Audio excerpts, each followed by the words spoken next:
যেন মনটো কোমল হৈছে আৰু যাৰ বাবে এতিয়া পোনপটীয়াকৈ আলোচনাৰ কথা কৈছে। নমস্কাৰ, স্বাগতম জনাইছোঁ নিউজ 18 অসম নৰ্থ ইষ্টৰ এয়া হৈছে পোনপটীয়া সম্প্ৰচাৰ। ষ্টুডিঅ'ত মই প্ৰাঞ্জল।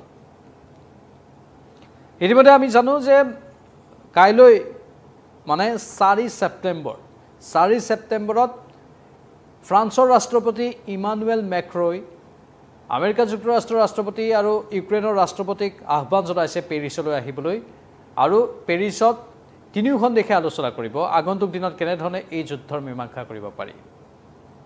তাৰ পূৰ্বেই ভ্লাদিমিৰ পুটিনে আগ্ৰহ প্ৰকাশ কৰিছে যে মই ভলদিমিৰ জেলেনস্কিক আমন্ত্ৰণ জনাইছোঁ আলোচনাৰ বাবে।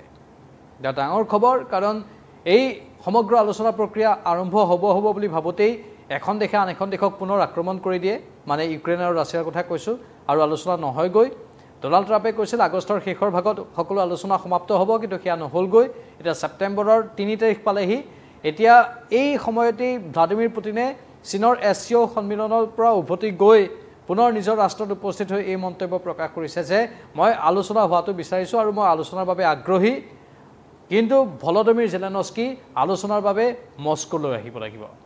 মানে ৰাছিয়াৰ ৰাষ্ট্ৰপতিগৰাকী ক'তো নাযায়, ভলদিমিৰ জেলেনস্কিক আমন্ত্ৰণ জনাইছে যে আপুনি ৰাছিয়াৰ ৰাজধানী মস্কোলৈ আহক আৰু মস্কোতে আমি আলোচনা কৰিম। আৰু আলোচনাৰ বাবে কেইবাটাও চৰ্ত আছে বুলিও সদৰি কৰিছে ভ্লাদিমিৰ পুটিনে। যি SCO শীৰ্ষ সন্মিলন আছে, সেই SCO সন্মিলনতেই সেই কথাটো উল্লেখ কৰিছিল ভ্লাদিমিৰ পুটিনে।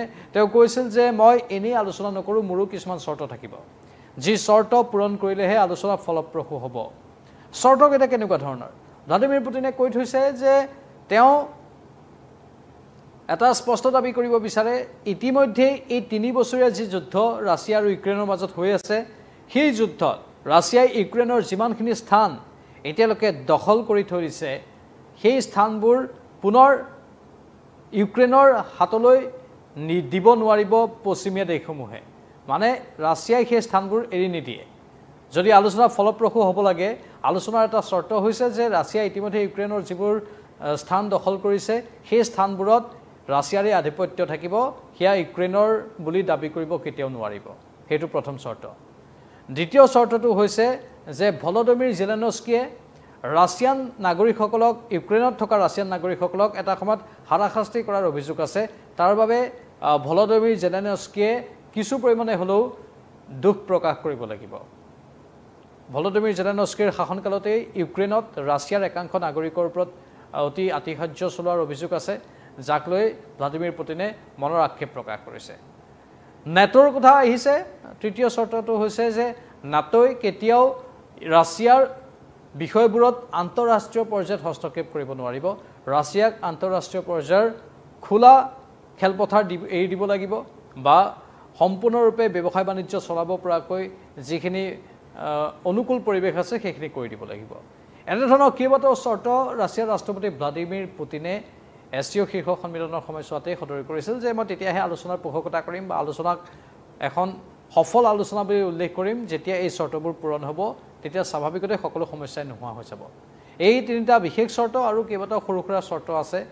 তাৰ বিপৰীতে ভাৰতবৰ্ষৰ প্ৰধানমন্ত্ৰীয়েও যিহেতু SCO শীৰ্ষ সন্মিলনত অংশগ্ৰহণ কৰিছিলগৈ, চীনত অনুষ্ঠিত এই সন্মিলনৰ সময়তেই ৰাছিয়াৰ ৰাষ্ট্ৰপতি আৰু ভাৰতবৰ্ষৰ প্ৰধানমন্ত্ৰী একেখন গাড়ীতেই গমন কৰাৰ দৃশ্য দেখিবলৈ পোৱা গৈছিল।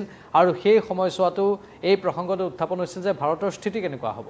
ভাৰত এখন প্ৰাপ্তবয়স্ক দেশ, ভাৰত এখন সুস্থিৰ দেশ। ভাৰতে স্বাভাৱিকতেই আন্তঃৰাষ্ট্ৰীয় পৰ্যায়ৰ দুখন দেশৰ মাজৰ এই কণ্ডলত এনেও নোসোমায়, কিন্তু ভাৰতে কূটনৈতিকভাৱে বহুখিনি কৌশলী স্থিতি গ্ৰহণ কৰি মন্তব্য প্ৰকাশ কৰিছে যে আমি যুদ্ধৰ মীমাংসা হোৱাটো বিচাৰোঁ, কিন্তু এই যুদ্ধৰ মীমাংসা দুয়োখন দেশে নিজাববীয়াকৈ কৰিব লাগিব।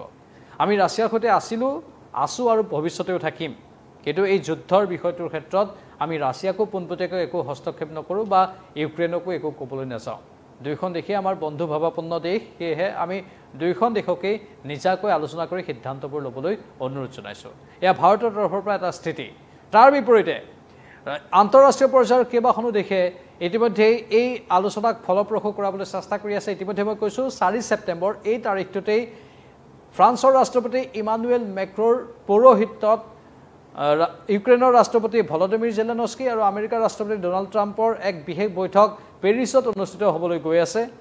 য'ত ইমানুৱেল মেক্ৰ'ও অংশগ্ৰহণ কৰিব আৰু তেওঁলোকে ত্ৰিপাক্ষিকভাৱে হয়তো এই বিষয়টোৰ এটা সমাধান সূত্ৰ উলিয়াবলৈ চেষ্টা কৰিব আৰু ৰাছিয়াৰ ৰাষ্ট্ৰপতি ভ্লাদিমিৰ পুটিনে যি এটা প্ৰস্তাৱ আগবঢ়াইছে যে ভলডমিৰ জেলেনস্কি মস্কোলৈ যাব লাগে আৰু আলোচনা কৰিব লাগে ৰাছিয়াৰ ৰাষ্ট্ৰপতিৰ সৈতে সেই প্ৰস্তাৱত সহমত পোষণ কৰিব নে নকৰে সেইটো হয়তো 4 ছেপ্টেম্বৰৰ আলোচনাৰ পাছত আমি গম পাম কিন্তু ইতিমধ্যে বিশ্বত যি পৰিস্থিতি হৈ আছে সেই পৰিস্থিতিৰ প্ৰতি লক্ষ্য ৰাখি যুদ্ধ সোনকালে অৱসান হোৱাটো সকলোৱে কামনা কৰিছে কাৰণ ডোনাল্ড ট্ৰাম্পে অলপ অকৰাৰ দৰে আচৰণ কৰি আছে যাৰ ফলত এতিয়া ভাৰতৰ ওপৰত কৰ বা অতিৰিক্ত কৰ বিভিন্ন দেশৰ ওপৰত আৰোপ কৰি আছে ৰাছিয়াক আল্টিমেটাম দি আছে এই ঘটনা প্ৰবাহ এতিয়া ৰোধ হ'ব লাগে সেয়েহে অতি শীঘ্ৰে এই আলোচনা হ'ব লাগে এই আলোচনা ফলপ্ৰসূ হ'ব লাগে সেইটোৱে সকলোৱে কামনা কৰি আছে নহ'লে অযথা এটা বিতৰ্কত এই আমেৰিকা বা ভাৰতো এতিয়া যেহেতু সোমাই গৈছে ৰাছিয়াৰ বাবে আমেৰিকাই ভাৰতৰ ওপৰত হেঁচা প্ৰয়োগ কৰি আছে সেই বিতৰ্কবোৰৰ অৱসান ঘটিব তেতিয়াহে যেতিয়া এই যুদ্ধৰ অৱসান ঘটিব